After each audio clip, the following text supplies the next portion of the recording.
I got scammed with my real estate income, but I still think it was worth it. Story time. Many of you have seen the video, my last update, when I was showing you the rental property that I have here for renting. I did get someone, and the person should be moving in a few days, and it's all from that time. But when you're dealing with the government, because the most secured rent to me is from them.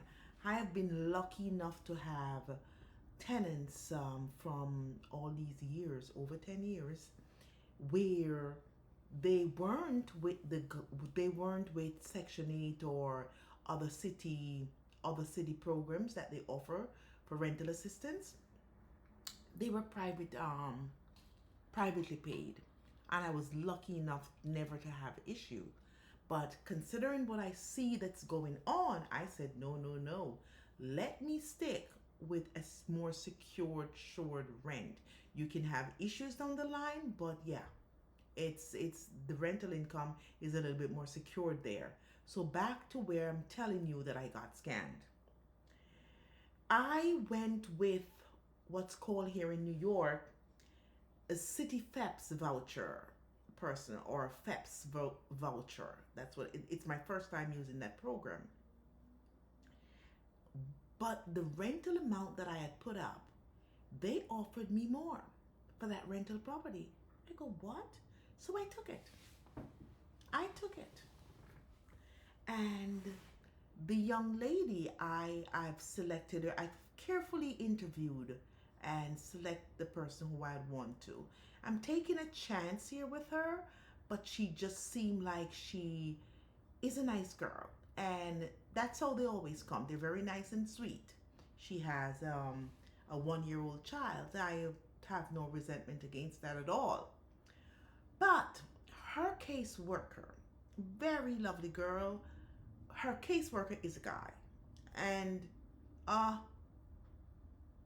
woo, I don't know. I don't even know. She does most of the work. But let me tell you where I get scammed. I'm rambling. I'm all over the place. I'm trying to tell you where I got scammed.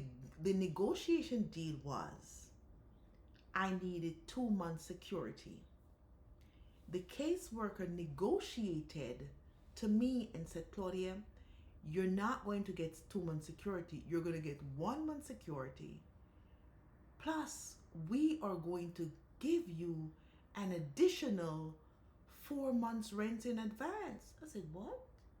She said, yes, based on this program. Now, if I have a viewer out there who knows about this, please comment, communicate with me. Let me know what's going on. I looked it up. I went through ChatGPT.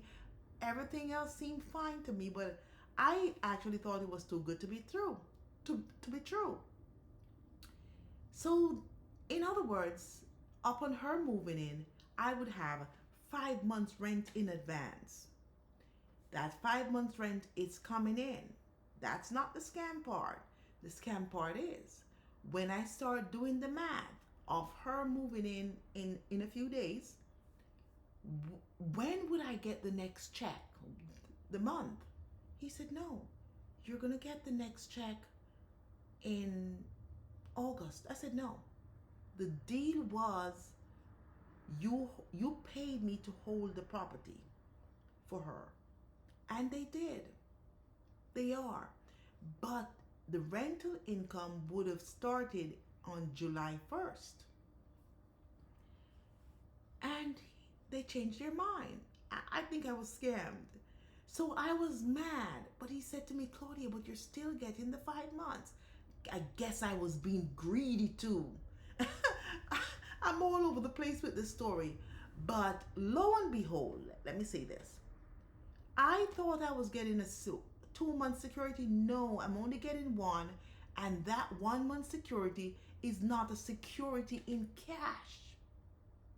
It's a promise that if she leaves the apartment, they will pay me. And she destroyed anything, they will give me 1 month payment.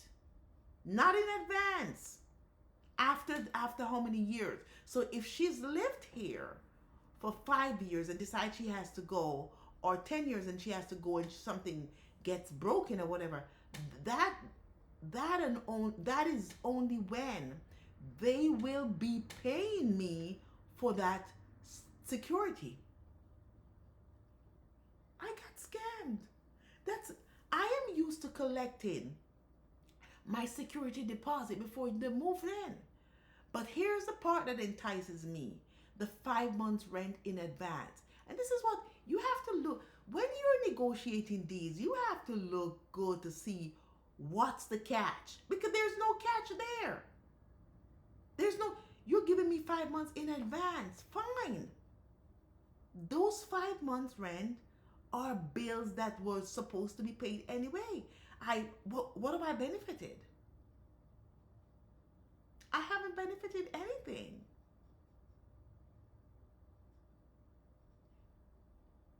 She's moving in and I'm making that place as beautiful as possible for her and convenient. I like having tenants who I get along with. And the one thing about me, I will have none of my tenants call me a slum lord. That will not happen because it's a representation of who you are. So I got scammed, but I won't be a slumlord. I intend to have a good rapport with them. I mean, I've always given people the benefit of the doubt. It doesn't mean that it's going to work out, but I've never had issues with any of my tenants, with the exception of the last tenant who had since passed, and her son was in the property, didn't want to get out. And even so, when he took an extra month to get out, and he only took 3 4 months, 3 months to get out. I thought I was still lucky, and we left on good terms. I met with him, collect my keys, and gave him his mail. So my point is, I've always had good rapport with, I'm looking at my phone, with tenants. I'm not going to let, because the government scammed me out of my security deposit, have me had a bad relationship with this lady. I'm not going to do that. In essence, regardless of how you look at it, I think real estate investment and real estate income is still a viable, a viable way of making some money. A viable way of making some money. Because I'm at the point where rental income can pay the mortgage and with a little leftovers. And that's a good place to be. That's a really good place to be.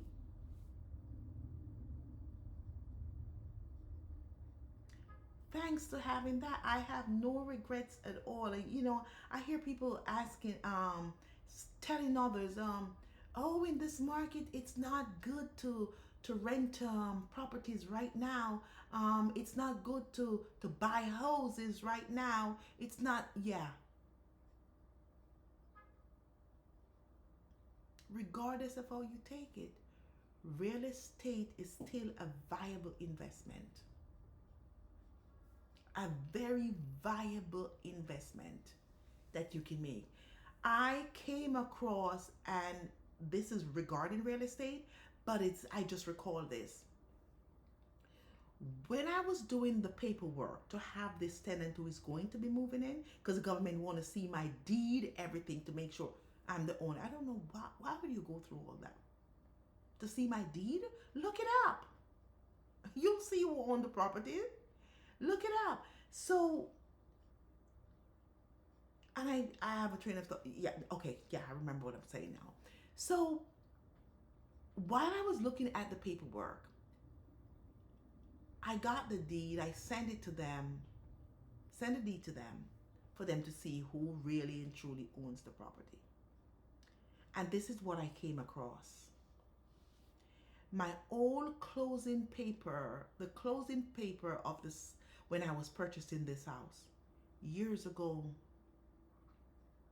This girl was early 30s when I purchased that house.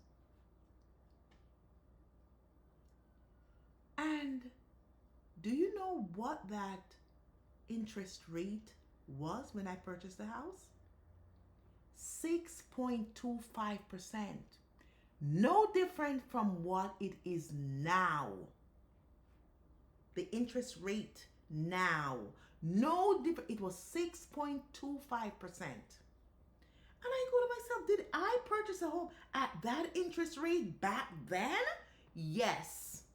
So we tell ourselves that and I did it. I did it alone with no additional income to prove for me to get the mortgage.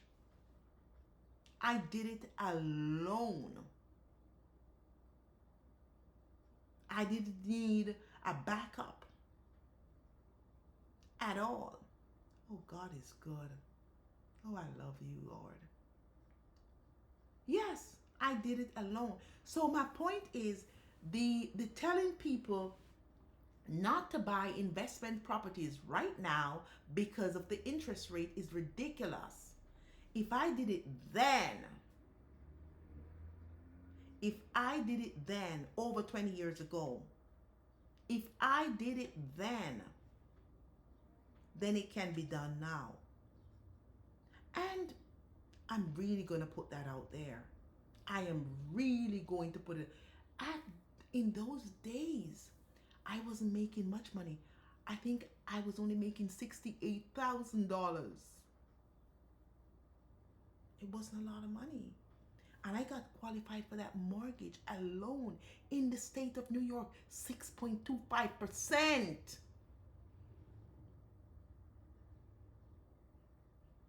But to be honest too, because the property was a multi-family property, that's where the other part of the income came in. The income to be qualified for that mortgage. You're better off when you're listen to me. Investment property, yeah, multifamily property, yes. I would get that. Because even if you're going to use that property as a single family property, it's a better way to get the mortgage. It is a better way. So, real estate is still a viable investment strategy. That dream still lives on. You should not give up on that. Things are not as bad as it seems. They're bad, but they're not as bad as it seemed. You'll get through it. I did back in those days. And getting a home back then was just as hard as it is now. It looks scary now, but I remember it was being scary then, But, I had to get out of a studio with my son and, just start doing something on my own. And I did back then. All right, bye for now. This is Claudia. Bye-bye. I want to share that with you.